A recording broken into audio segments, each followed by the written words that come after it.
Very good morning, children. How are you? All of you are fine? Okay. How is your studies? Is it going well? Have you all completed your homework? Okay. First of all, let me check your homework. And let's move on to the lesson. Let's check the answer. The question was to find out the characteristics of Miss Beam, her appearance and her attitude. Miss Beam, a middle-aged lady. She was authoritative, kind, understanding. Her hair was beginning to turn grey. Her round figure was likely to be comforting to a homesick child. So Miss Beam was a middle-aged lady. She was authoritative, kind, understanding, and her hair was beginning to turn grey, and her round figure was likely to be comforting to a homesick child. That's all about the characteristics of Miss B. So, let me ask. So, what's our unit's name? Share and care. What's our lesson's name? The School for Sympathy, written by E.V. Lucas. So, let me ask you some questions from the portions that we learned on the last class. Okay, first question. According to Miss Beam, what is the real aim of the school? According to Miss Beam, what is the real aim of the school? Yeah, according to Miss Beam, real aim of the school is not to teach thought, but thoughtfulness, humanity, kindness, and citizenship. So the real aim is not to teach thought, but thoughtfulness, humanity, kindness, and citizenship. Then, why did narrator visit Miss Beam's school? What was the reason? Because the narrator had heard a lot about Miss Beam's school. That is why the narrator decided to visit Miss Beam's school and he visited there. Okay. Now let us see a video which describes the importance of inclusion of disabled people. We should not show any bias towards the disabled people. They are also like us and we can help them to overcome the difficulties that they face in their daily life. Let's see a short video. Explain why the inclusion of people with disabilities is good for everyone. Meet Sarah. She's a smart girl who loves to sing and help her mother to cook. When she grows up, she wants to be a teacher and get married. Sarah has cerebral palsy caused by partial damage to the brain and therefore uses a wheelchair to move around. She's an outgoing person and whenever she needs help, she asks for it. But while Sarah can do most things herself, she faces many barriers. Some people's attitudes as well as physical and economic barriers make life difficult for Sarah. They say she can't be in a choir and so far no school has accepted her. If Sarah can't go to school, she won't find a job, and without a job, she will always be dependent on others. This is not only a waste of her skills, it's a violation of her right to proper education. But what can be done? It's not that hard. Everybody around Sarah can help her to live her life to the fullest and gain back her rights. We need to raise awareness, for example, in education programs. That way, Sarah's community understands the nature of her disability. After setting up a local support group for parents of children with disabilities, Sarah's mother can share her experiences with others. Now, the head teacher of the closest school knows that it's Sarah's right, like any other child, to be educated well. Teachers can get disability-specific training and support from a resource centre when needed. And we need to reduce physical barriers. Building wider doorways and wheelchair ramps benefits the elderly too. When given appropriate materials, people with visual impairments can study anything. With fewer barriers, a proper education and awareness in the community, Sarah has the same chance as others of getting the job she wants. Instead of depending on others, she is appreciated for who she really is, a person of many abilities. Whether someone uses a wheelchair, lives with vision or hearing problems, or has an intellectual or other disability, let's make sure our society includes them. For more information on what you can do, get in touch with us. So in this video, we can see a girl called Zara. If the pupils are taught as in Miss Beam school, the children like Zara can overcome all the problems that they face in their life and they can achieve success and live happily. Okay children, what all things we have learned last day regarding Miss Beam school? Our narrator visited the school of Miss Beam. What was the peculiarities of the school? Yeah, just different from other school. What all things they learned? They learn kindness, citizenship, thoughtfulness, right? In other schools we learn tough geometry, science, social science, grammar, all these things, right? But in Miss Beam school, something different is happening. Okay? Now what is going through there? Yeah, the narrator and a child from Miss Beam school is walking through the corridor. And what is the speciality of the girl who's walking with the narrator? Yeah, the girl is on the blind day and her eyes are tied with a bandage. Okay. Now, may I continue the rest of the portions? Are you ready? Okay, children. Now let's start.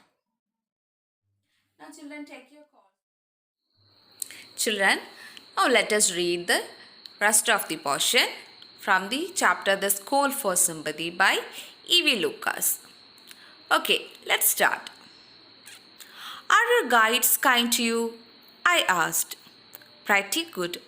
Not as careful as I shall be when it is my turn. Those that have been blind already are the best. It is terrible not to see. I wish you would try. Shall I lead you anywhere? I asked. Oh, yes, she said. Let's go for a little walk. Only you must tell me about things. I shall be so glad when today is over. The other bad days can't be half as bad as this. Having a leg tied up and hopping about on a crutch is almost a fun, I guess. Having an arm tied up is a little more troublesome because you have to get your foot cut up for you and so on. But it doesn't really matter. And as for being deaf for a day, I shan't mind that. At least not much. But being blind is so frightening. My head aches all the time just from avoiding things that probably aren't there. Where are we now? In the playground, I said, going towards the house. Miss Beam is walking up and down the terrace with a tall girl. What has the girl got on? My companion asked me. A blue skirt and a pink blouse. I think it's Millie, she said. What color is her hair? Very light, I said. Yes, that's Millie. She's the head girl. She's very decent. There's an old man tying up roses, I said. Yes, that's Peter. He's the gardener. He's hundreds of years old. And here comes a dark girl in red on crutches. Yes, she said. That's Beryl. And so we walked on. And in guiding this little girl about, I discovered that I was many times more thoughtful already than usual. I also realized that having to describe the surroundings to another makes them more interesting. When Miss Beam came to release me, I was sorry to go. I walked back to the town, murmuring incorrectly as ever the lines. Can I see another's woe and not share their sorrows too? Oh no, never can it be. Never, never can it be.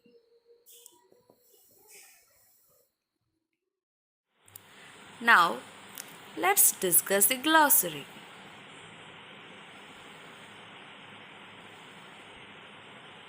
Hopping. Hopping means jumping. Troublesome.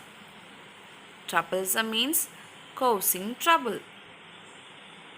Murmur. Murmur means any low, indistinct voice.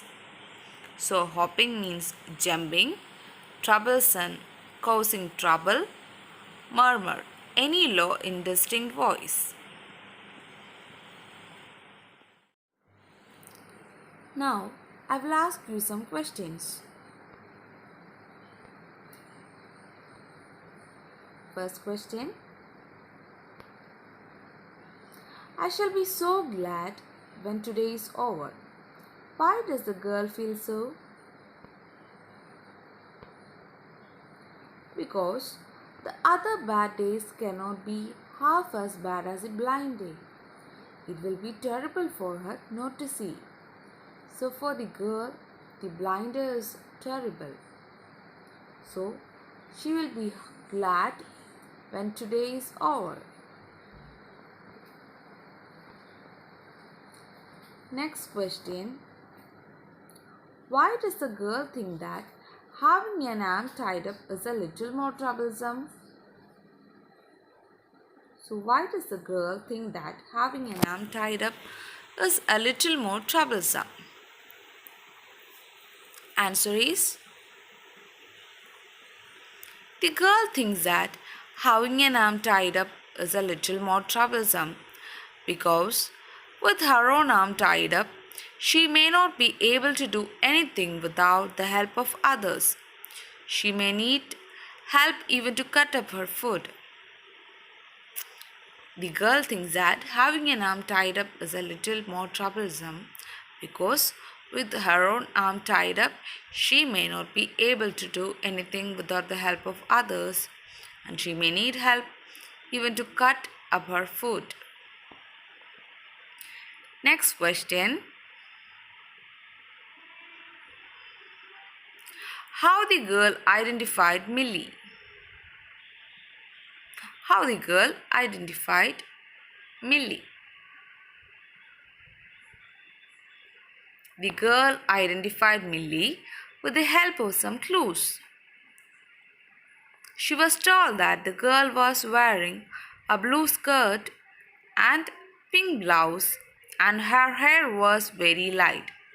So the answer is, the girl identified Millie with the help of some clues. She was told that the girl was wearing a blue skirt and pink blouse and her hair was very light. Now let's move on to the next question. Who is Beryl? Beryl is a student of Miss Beam's school. She is a dark girl in red. She comes on crutches. So Beryl is a student of Miss Beam's school. She is a dark girl. She comes on crutches. Now the next question. Who is Peter? Peter is a gardener. He is hundreds of years old. So Peter is a gardener and he is hundreds of years old.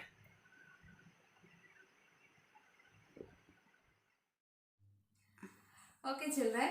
Now let me sum up the lesson. Okay, so now the narrator and the girl is walking and they are talking to each other, and the narrator asks her, "Are your guides kind to you?" He asks a question, "Are your guides kind to you?" So the girl says that, "Not as much as me when I am on the blind day." So for the little girl, being a blind is a biggest task. For her, it is the toughest task. She says that tying up her legs and hopping is joyful, and she is okay with that. But being up on the blind day is a difficult task for her. And also she says that one more thing is troublesome for her. Which one is that? Tying up her arms. And why is it so? Because she wants to seek the help of others for even having her cutting up her foot. So she says that tying up the arm is a very difficult task, and being on the blind day is very difficult. But tying up her leg is not so difficult for her. I think she enjoys that.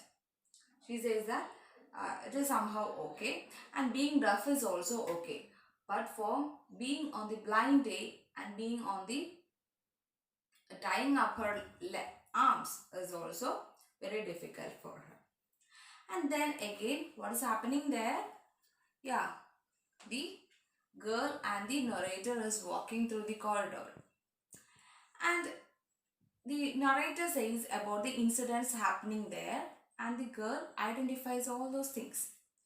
First, he says that Miss Beam is walking with a tall girl. Who's that tall girl? That is Millie. How the girl identifies her? Yeah, he says that she is wearing a blue skirt and a pink blouse. And she is very tall, and regarding her hair is light. So the little girl identifies her as that, and she is the head girl of the school. She is very decent.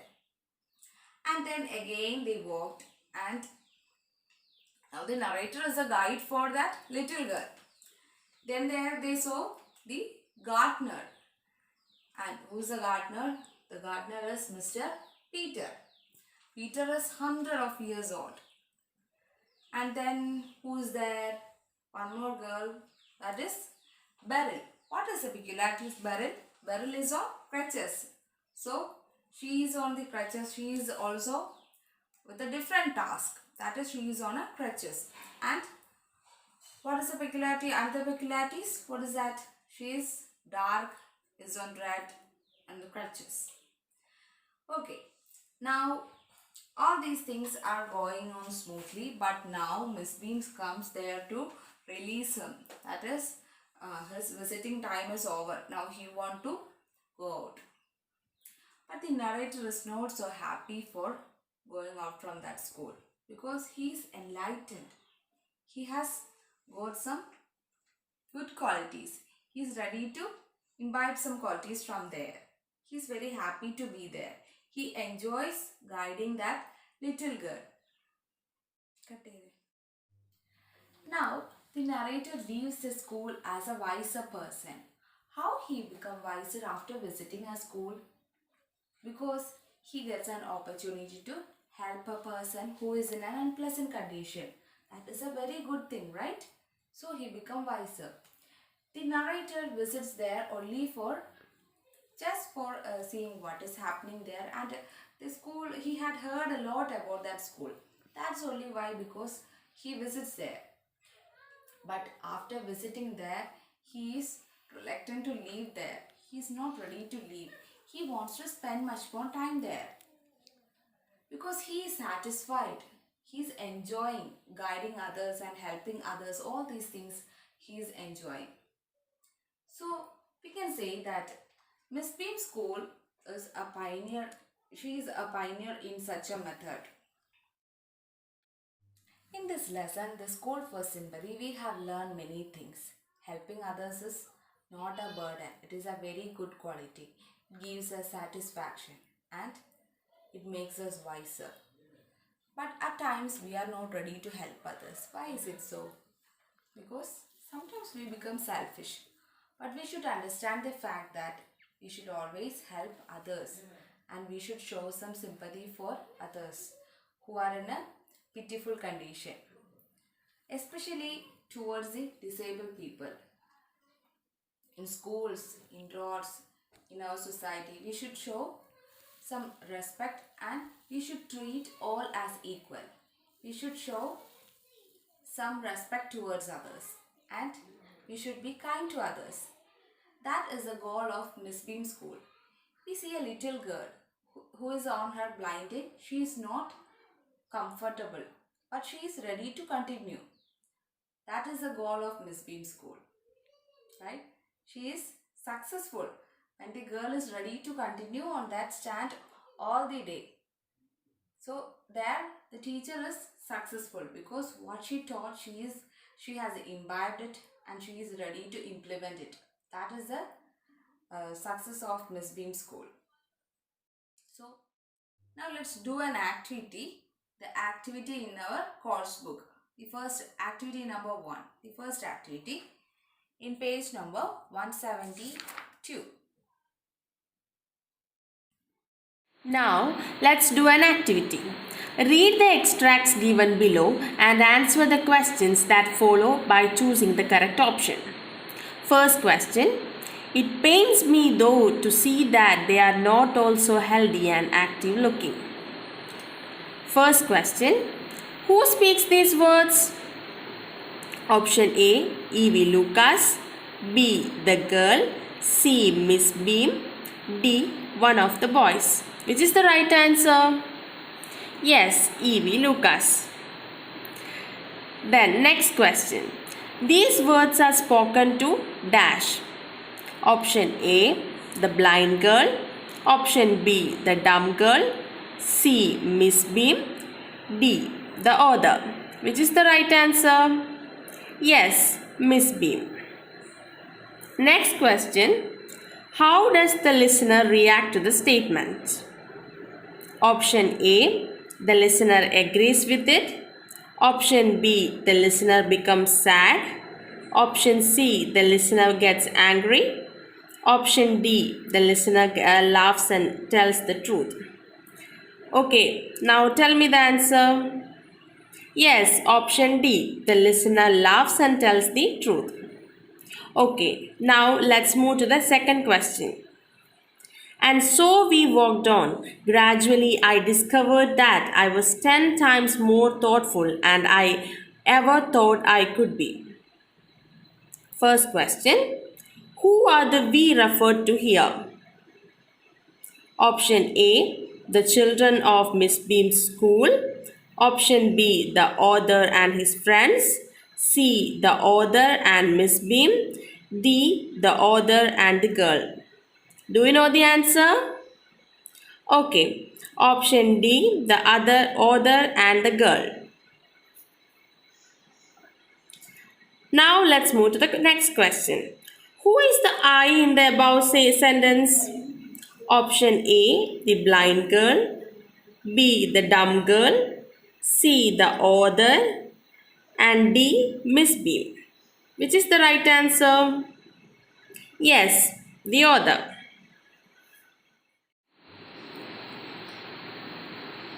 Next question. What change came over the author after his visit to Miss Beam's school? Option A became more careful. Option B became more helpful. C became more proud. Became more thoughtful. Which is the right answer? Yes, became more thoughtful. Right answer. Very good. Okay children, that's all about the lesson. We have completed the chapter The School for Sympathy. Hope you all understood. Thank you.